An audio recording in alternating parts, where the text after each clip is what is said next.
Body of the girl, जिसके मुंह में खून था, शरीर में कोई कपड़ा नहीं था, पैर दोनों राइट एंगल में मिला गया, एक पांव बेड के इस तरफ, एक पांव बेड के इस तरफ मिला गया, चश्मे को कूटा गया जिसकी वजह से आंखों से खून निकल गया, गला दबाकर मारा गया। ये कोई मनगढ़ंत नहीं है।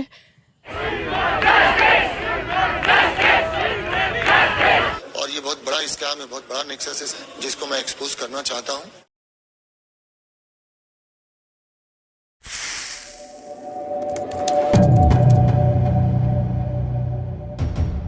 9 अगस्त 2024 की रात वो घटा जिसने पूरे देश को सकते में डाल दिया। क्या घटा, कैसे घटा और क्यों घटा, और इस सब के पीछे आखिर कौन है, सब कुछ जानेंगे A to Z और खोलेंगे वो सारे राज जिस पर अब तक सबकी चुप्पी बंधी हुई है। तो वीडियो में अंत तक बने रहिएगा। तो शुरू करते हैं शुरुआत से और सीधा चलते हैं कोलकाता स्थित आरजी कर medical college and hospital. Privacy के चलते हम डॉक्टर बिटिया का नाम नहीं उजागर कर सकते, इसीलिए हम उन्हें अभया नाम से ही बुलाएंगे। तारीख 8 अगस्त 2024 और हम देखते हैं 31 वर्षीय डॉक्टर अभया को, जो हॉस्पिटल में नाइट ड्यूटी कर रही थी। डॉक्टर्स पर हॉस्पिटल में लोड बहुत ज्यादा था और अभया को मिलाकर अधिकांश डॉक्टर्स यहां 36 घंटे की ड्यूटी कर रहे थे। और 8 अगस्त की इस रात भी अभया को नाइट ड्यूटी करते हुए रात हो जाती है और रात के करीब 10:30 से 11 बजे के बीच काम से थोड़ा फ्री होकर अभया अपनी मां से घर में फोन पर बात करती है और हालचाल लेती है। जिसके बाद 12 बजे दूसरा दिन यानी कि 9 अगस्त लग जाता है। इसी दौरान ड्यूटी के बाद वो अपने कुछ 4 साथी इंटर्न्स और डॉक्टर्स के साथ कुछ खाना ऑर्डर करके मंगवाते हैं और हॉस्पिटल में ही वो साथ खाना खाते हैं। जिसके बाद करीब 1 से 1:30 बजे के बीच डॉक्टर अभया सेमिनार हॉल में आराम करने के लिए आ जाती है। रात के करीब 2:30 बजे सेमिनार हॉल में एक जूनियर डॉक्टर भी आता है और अभया की इस डॉक्टर से थोड़ी बात भी होती है। जिसके बाद वो जूनियर डॉक्टर वहां से चला जाता है और फिर अभया भी सो जाती है। और करीब 4 बजे संजय रॉय नामक एक शख्स सेमिनार हॉल में दाखिल होता है, जो कि कॉरिडोर में लगे सीसीटीवी में भी नजर आता है। और करीब इसके बाद ये आदमी करीब 4:40 पर दोबारा सेमिनार हॉल से बाहर निकलता दिखता है। जिसके बाद संजय जाकर पुलिस बैरक में जाकर सो जाता है। संजय कोलकाता पुलिस में एक सिविल वॉलंटियर था। सिविल वॉलंटियर्स वो लोग होते हैं जो पुलिस के कामों में उनकी मदद करते हैं, यानी कि ये सीधे तौर पर पुलिस में नहीं होते बल्कि एक मददगार के रूप में वो काम करते हैं। जिसके बाद सुबह करीब 9:30 बजे हॉस्पिटल स्टाफ का एक आदमी सेमिनार हॉल में जाता है और वहां का नजारा देख उसकी चीख निकल जाती है। उसकी चीख सुन वहां और भी कुछ लोग आ जाते हैं। जी हाँ, इन्होंने यहाँ डॉक्टर अभया की अर्धनग्न लाश पड़ी दिखी थी, जिसकी सूचना हॉस्पिटल अथॉरिटीज को दी गई और फिर करीब 10:10 पर पुलिस को सूचित करा गया। कोलकाता पुलिस थाना। और 11 बजे के आसपास पीड़िता के पेरेंट्स को भी फोन पर अभया की मौत की सूचना दी गई और फोन पर उनको ये बताया गया कि अभया ने आत्महत्या करी है। इसी बीच हॉस्पिटल स्टाफ और अभया के सभी साथी डॉक्टर्स भी वहां सेमिनार हॉल के बाहर इकट्ठा हो गए थे और अभया के लिए जस्टिस की मांग करने लगे थे। अभया के पेरेंट्स भी वहां आए और अपनी बेटी की ऐसी दयनीय हालत देखकर वो बोल पड़े कि उनसे झूठ कहा जा रहा है कि उनकी बेटी ने सुसाइड करा है, बल्कि उनकी बेटी को किसी ने जान से मारा है। इस बीच पुलिस ने डेड बॉडी को पोस्टमार्टम के लिए भिजवा दिया और क्राइम सीन की एक डिटेल वीडियो फुटेज भी निकाली गई। इसी दौरान पुलिस को एक ब्लूटूथ नेक बैंड भी यहां पड़ा मिला था, जिसने ही इस केस में एक अहम भूमिका निभाई थी। अब पुलिस सेमिनार हॉल की तरफ जाने वाले कॉरिडोर के सीसीटीवी फुटेजेस भी चेक करती है, क्योंकि सेमिनार हॉल में कोई सीसीटीवी कैमरा नहीं लगा था। इसीलिए पुलिस कॉरिडोर में लगे कैमरा ही खंगालती है, जिसमें उन्हें कई सारे लोग आते जाते नजर आते हैं। इसी में उन्हें संजय भी नजर आता है, जिसे देखते ही पुलिस पहचान भी लेती है, क्योंकि वो तो पुलिस का ही सहयोगी वॉलंटियर था। अब सीसीटीवी में संजय के गले में भी एक नेक बैंड नजर आता है जब वो कॉरिडोर में भटक रहा था, लेकिन ये नेक बैंड तब गायब था जब वो दोबारा से सीसीटीवी में दिखा। यहां पुलिस को संजय पर शक होता है और फिर जब पुलिस संजय को बुलाती है और उसका फोन लेकर उस नेक बैंड को कनेक्ट करती है, तो वो उस फोन में तुरंत कनेक्ट हो जाता है, क्योंकि वो पहले से ही फोन से पेयर्ड था। यहां संजय पकड़ा जाता है और पुलिस संजय को हिरासत में ले लेती है और फिर उससे पूछताछ करी जाती है, मगर संजय पूछताछ में हर बार अपने बयान बदल दिया करता था।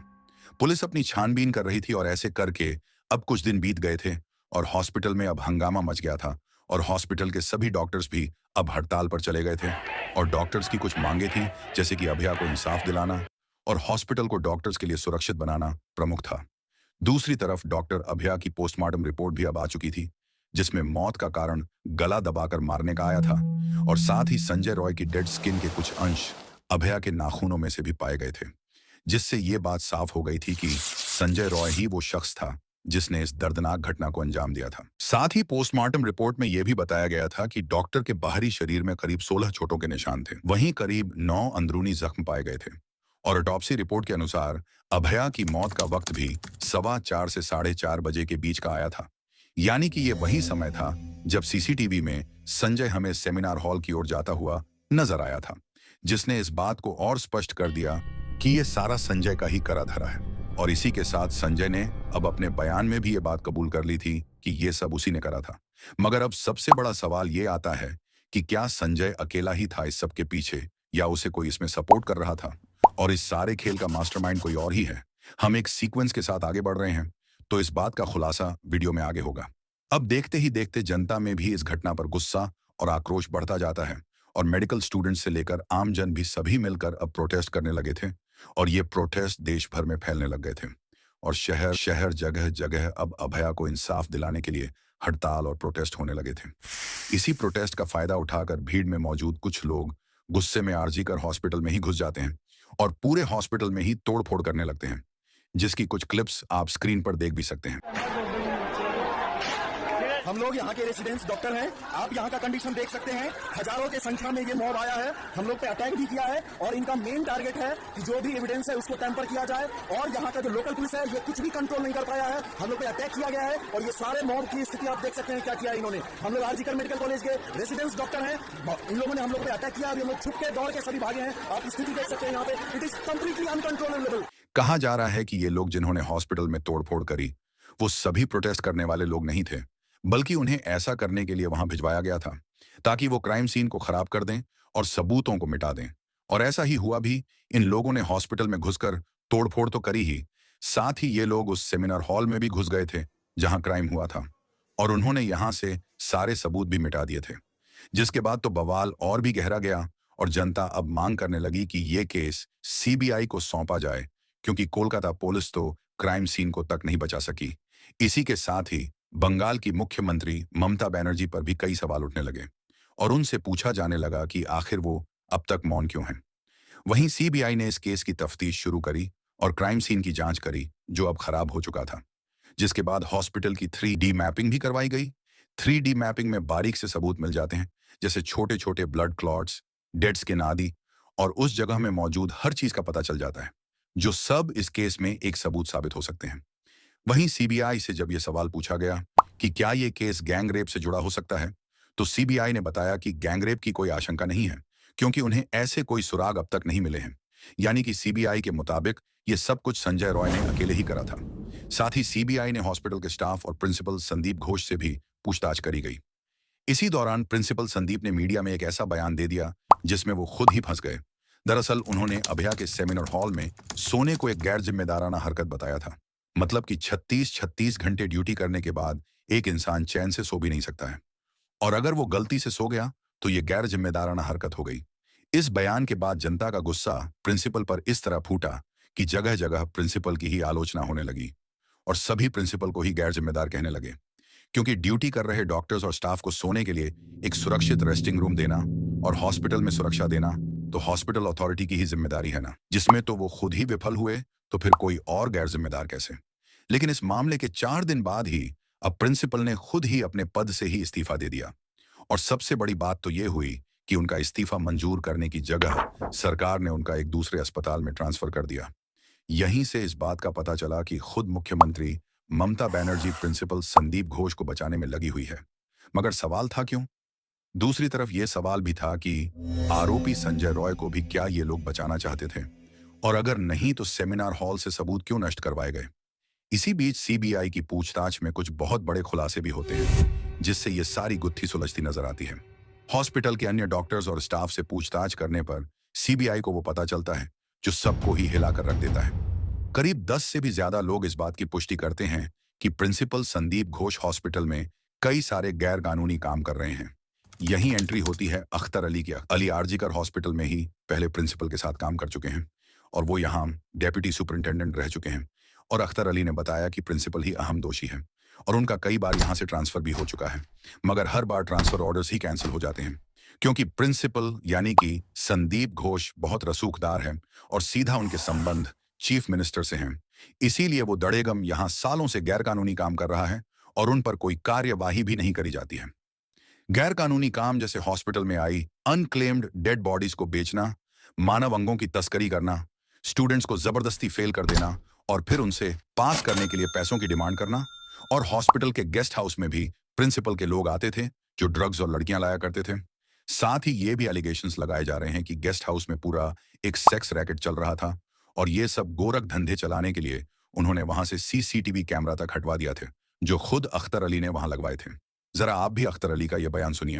वो बहुत ही करप्टेड आदमी है। वो आरजीकर मेडिकल कॉलेज में स्टूडेंट लोगों को फेल कराना, टेंडर ऑर्डर देकर के 20% कमीशन लेना और ये हॉस्टल वगैरह अलॉटमेंट में पैसा लेना और स्टाफ सिलेक्शन कमीशन, मतलब आरजीकर में जो भी काम होता था, पोस्टिंग हो, ट्रांसफर हो, हाउस स्टाफशिप हो, सब जगह वो पैसा खाते थे। सिर्फ यही नहीं, गेस्ट हाउस में जूनियर जो स्टूडेंट है उन लोगों को बैठ करके शराब वगैरह पिलाते थे और उन स्टूडेंट लोगों से आंदोलन भी करवाते थे। मतलब एक माफिया राज आप बोल सकते हैं। मैंने अपने पूरे कैरियर में इतना गंदा इंसान नहीं देखा। और वो खुद उनके सिक्योरिटी के लिए 20 आदमी था प्लस 4 आदमी बाउंसर को लेके चलते थे। हमने तो फिल्म स्टार को देखा है बाउंसर लेके चलते हुए, किसी प्रिंसिपल को अपनी जिंदगी में नहीं देखा। बहुत प्रभावशाली है आपके ख्याल में? हाँ बिल्कुल इन्फ्लुएंशियल पावरफुल है, क्योंकि मैंने उनके अगेंस्ट में कंप्लेन किया था। मैं 2023 साल जुलाई में मैंने कंप्लेन किया था। Vigilance commission, anti corruption bureau, Shastri भवन हेडक्वार्टर में भी उनका ट्रांसफर भी हुआ था, लेकिन वो ट्रांसफर ऑर्डर फिर कुछ ही दिनों में रिवॉक हो गया। उनको फिर प्रिंसिपल पोस्ट पे ही दे दिया गया। प्रिंसिपल की ये सारी करतूतें कई सारे लोग जानते थे, मगर मुंह खोलने की हिम्मत कोई नहीं रखता था क्योंकि जो भी प्रिंसिपल संदीप घोष के विपरीत जाता उनके साथ बुरा सलूक करा जाता और उसे धमकाया जाता और उन्हें नौकरी में सताया भी जाता और ओवरटाइम ड्यूटी करवाई जाती थी।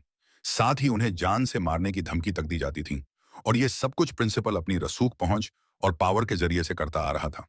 इस बात का कोई पुख्ता प्रमाण तो नहीं मिला है, लेकिन उम्मीद जताई जा रही है कि डॉक्टर अभया भी इसी का शिकार हुई हैं।